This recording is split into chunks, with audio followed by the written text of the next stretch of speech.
शहर से दूर एक गांव था। उस गांव में एक बरगद का पेड़ था। अक्सर हमने देखा है कि लोगों ने कहीं सुनी बातों को बता करके दूसरे लोगों को डराते हैं। सुनने वाला भी हकीकत को जाने बिना खौफ में डर डर कर रहता है और वह पता करने की कोशिश नहीं करता कि सच्चाई क्या है। गांव में अफवाह था कि आधी रात होने पर पेड़ में कोई चुड़ैल सोती है। आधे गांव नहीं तो इस बात पर यकीन कर ही लिया था। फिर एक बार एक आदमी ने कोशिश की कि वह जाकर के पता करेगा कि पेड़ पर सचमुच में क्या कोई चुड़ैल है। उसने जाकर देखा कि उसे बरगद के पेड़ में एक चुड़ैल अपना पीठ करके सोई हुई है। चुड़ैल की दशहत बहुत ज्यादा बढ़ गई थी और लोगों ने अपना घर खाली कर वहां से जाने लगे। अजी देखिए, सब लोग इस इलाके को खाली करके जा रहे हैं। मुझे लगता है हमें भी यहाँ नहीं रहना चाहिए। किसी दिन अगर वो चुड़ैल पेड़ से नीचे उतर आई तो हमारी लाश भी नहीं मिलेगी। अरे तुम पागल हो गई हो क्या? चुड़ैल वुड़ैल कुछ नहीं होता है। अजी आपका दिमाग तो खराब नहीं हो गया? बहुत सारे गांव वाले ने अपनी आंखों से देखा है उस पेड़ में चुड़ैल को सोते हुए। अरे यार, मैं तेरे वहम का इलाज कैसे करूं? अच्छा ठीक है, तुम एक दिन का समय दो, हम कल ये घर खाली करके चले जाएंगे। फिर रात होने पर वह दोनों ही उस इलाके पर बचे रहते हैं, क्योंकि बाकी सबने अपना घर खाली करके वहां से जा चुके होता है। अजी मुझे तो बहुत डर लग रहा है। जी देखिए ना, बाहर कितना सन्नाटा है। यहाँ हमारे अलावा कोई भी नहीं है और ये गांव वाले भी सब के सब हमें अकेला छोड़ गए।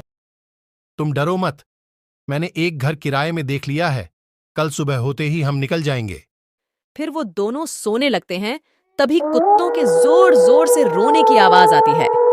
डर के मारे राधा की नींद टूट जाती है। अरे मर गए रे, ये कुत्ते इतना क्यों रो रहे हैं? मुझे बहुत डर लग रहा है। जी उठिए ना, देखिए और कितना रो रहे हैं। सब लोग कहते हैं कि कुत्ते भूत और चुड़ैल को देखकर रोते हैं। अरे यार, तुम भी सुनी सुनाई बातों पर विश्वास करती हो? फिर इतना बोलकर राघव सोने लगता है, लेकिन राधा को नींद नहीं आ रही होती है। तभी उसे किसी के चिखने और गुर्राने की आवाज आती है। वो उठकर खिड़की के बाहर देखने लगती है। तभी उसे एक औरत पेड़ के ऊपर पीठ करके सोई हुई दिखाई देती है। उसकी साड़ी पेड़ के नीचे लटक रही होती है। अजी जल्दी उठिए, वही हुआ जिस बात का डर था। देखिए वो चुड़ैल कैसे पेड़ में लेती है। फिर वो भी उठकर खिड़की की ओर देखता है। अरे, यह तो कोई औरत लगती है। इसकी वजह से सब लोगों को अपना घर छोड़ना पड़ा। मैं अभी जाकर इसकी खबर लेता हूं। अजी आपका दिमाग खराब तो नहीं हो गया कि आप खुद मौत के मुंह में जाना चाहते हो? अरे कुछ नहीं होगा, ये बस एक औरत है जो सभी गांव वालों को डरा रही है। मैं अभी इसे सबक सिखाकर आता हूं। फिर राघव गुस्से में घर से बाहर निकल जाता है और सीधा उस पेड़ के पास पहुंच जाता है। तभी उसे वो औरत दिखाई देती है जो पीठ करके सो रही होती है। कौन है तू और इस पेड़ में क्या कर रही है? तेरी वजह से यहां सभी लोगों को अपना घर छोड़कर जाना पड़ा। तुम अभी के अभी पेड़ से उतरो। लेकिन राघव की बातों का उस पर कोई असर नहीं होता और वो चुपचाप लेती रहती है। लगता है ऐसे नहीं मानोगी, रुक तुझे अभी बताता हूं। फिर राघव चुड़ैल का पल्लू पकड़कर नीचे की तरफ खींचने लगता है। उस पेड़ में कोई चुड़ैल नहीं होती है, बल्कि चुड़ैल की रूप में एक बहरूपियां प्रॉपर्टी डीलर होता है। अरे ये बेवकूफ तो मेरे पीछे ही पड़ गया। क्यों मेरे किए कराए पर पानी फेर रहा है। अरे कमबख्त छोड़, मेरा पल्लू छोड़। मैं तुझे नहीं छोड़ूंगा, आज तुझे पेड़ से उतार के ही रहूंगा। अब मैं क्या करूं? अगर इसे मेरे असलियत के बारे में पता चल गया तो सभी गांव वालों को बता देगा। नहीं नहीं, मैं इसे अपनी असलियत का पता नहीं चलने दे सकता। फिर वो आदमी भी अपना पल्लू पकड़कर जोर से ऊपर की ओर खींचने लगता है और कुछ ही देर में राघव को पेड़ के ऊपर खींच लेता है। पेड़ पर पहुंचकर राघव को चुड़ैल की असलियत के बारे में पता चलता है। अरे तू, ये कैसे हो सकता है? अच्छा तो तू एक ढोंगी है जो सबको चुड़ैल बनकर डरा रहा था। फिर प्रॉपर्टी डीलर अपना पल्लू फाड़कर राघव के मुंह में बांध देता है ताकि वो शोर न मचा सके। दूर खड़ी राधा खिड़की से ये सब देख रही थी। राघव को पेड़ में खिंचता हुआ देखकर वो डर जाती है। हे भगवान, ये चुड़ैल ने तो राघव को पेड़ के ऊपर खींच लिया। अब मैं क्या करूं? फिर राधा भागते हुए सीधा सरपंच के पास जाती है और सरपंच को इस घटना के बारे में बताती है। अब तो हद ही हो गई। आज तक उस चुड़ैल ने किसी के साथ कुछ भी नहीं किया था, लेकिन अब इस पेड़ का कुछ न कुछ करना पड़ेगा। फिर सरपंच कुछ गांव वालों को अपने साथ लेकर उस पेड़ की ओर जाते हैं। देखिए सरपंच जी यहाँ खड़े थे, तभी चुड़ैल ने उन्हें ऊपर खींच लिया। तभी सारे लोग ऊपर की तरफ देखने लगते हैं, लेकिन पेड़ इतना घना था कि किसी को कुछ भी नहीं दिखाई देता। वही पेड़ में वो प्रॉपर्टी डीलर छुपा होता है और उसने राघव को पेड़ के साथ बांधा हुआ था।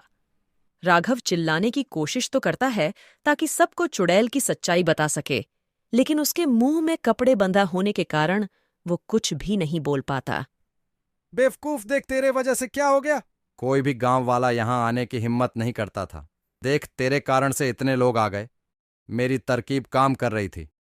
सभी लोग अपने घर को छोड़कर जा रहे थे और मैं सभी के जमीनों को सस्ते दामों में खरीद लेता। अब तू चुपचाप यहीं बैठा रहे, वरना तेरा गला काटकर नीचे फेंक दूंगा। अब मुझे कुछ ना कुछ करना ही होगा। फिर वो ढोंगी स्पीकर में चुड़ैल की दरवानी आवाज बजा देता है।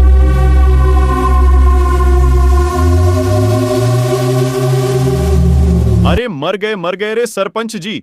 मुझे लगता है वो चुड़ैल जाग गई है, तभी वो चुड़ैल गुर्रा रही है। हमें यहां और नहीं रुकना चाहिए। नहीं, हम और डर के नहीं जी सकते। आज इस चुड़ैल को मजा चखाना ही पड़ेगा। रोहन, जल्दी से इस पेड़ को आग के हवाले कर दो। ना रहेगा बांस, ना बजेगी बांसुरी। नहीं नहीं सरपंच जी, अगर आज आपने पेड़ में आग लगा दी तो मेरे पति का क्या होगा? राघव अब तक मर चुका होगा। उस चुड़ैल ने कब का उसे खा लिया होगा। उसके बचने की कोई उम्मीद नहीं है। अरे मर गए रे, ये गांव वाले इस पेड़ को आग के हवाले करने वाले हैं। तभी ये सब सुनकर राघव छटपटाने लगता है। फिर ढोंगी राघव के मुंह से कपड़ा हटा देता है। अरे बेवकूफ, आज तुम नहीं बचने वाले हो। अरे बेवकूफ, तुम मेरा पर्दाफाश तब करोगे जब तुम खुद जिंदा बचोगे। फिर सब गांव वाले पेड़ को आग के हवाले कर दिए। अरे अरे, मर गया रे कमबख्त आग। अरे गांव वालों रुक जाओ, यहां कोई चुड़ैल नहीं है। मैं तो बस चुड़ैल बनने का नाटक कर रहा था। उनकी आवाज सुनकर सब हैरान हो जाते हैं। सरपंच जी, ये चुड़ैल की आवाज को क्या हो गया? ये मर्द की आवाज कैसे निकालने लग गई? सरपंच जी, ये आवाज इन्हीं की है। ये जिंदा है, आप कुछ कीजिए ना। अरे रोहन, लगता है यहाँ कुछ गड़बड़ है। जल्दी से आग को बुझाओ। फिर गांव वाले भर भर कर राघव के घर से पानी लाते हैं और पेड़ की आग को बुझाने लगते हैं। कुछ ही देर में आग पर काबू पा लेते हैं। फिर राघव और ढोंगी पेड़ से नीचे उतर जाते हैं। ढोंगी को चुड़ैल के रूप में देखकर सब चौंक जाते हैं। अरे, ये तो इसी गांव का प्रॉपर्टी डीलर राजा है। ऐ कमबख्त, तुम यहां चुड़ैल बनकर क्यों रह रहे थे? गांव वालों, मुझे माफ कर दो। मैं लालच में आ गया था। मैं चुड़ैल का डर दिखाकर उनको जमीन पर कम दामों में खरीदना चाहता था। मुझे माफ कर दो। फिर सरपंच ढोंगी को पुलिस के हवाले कर देता है और सारे गांव वाले अपने घर आ जाते हैं।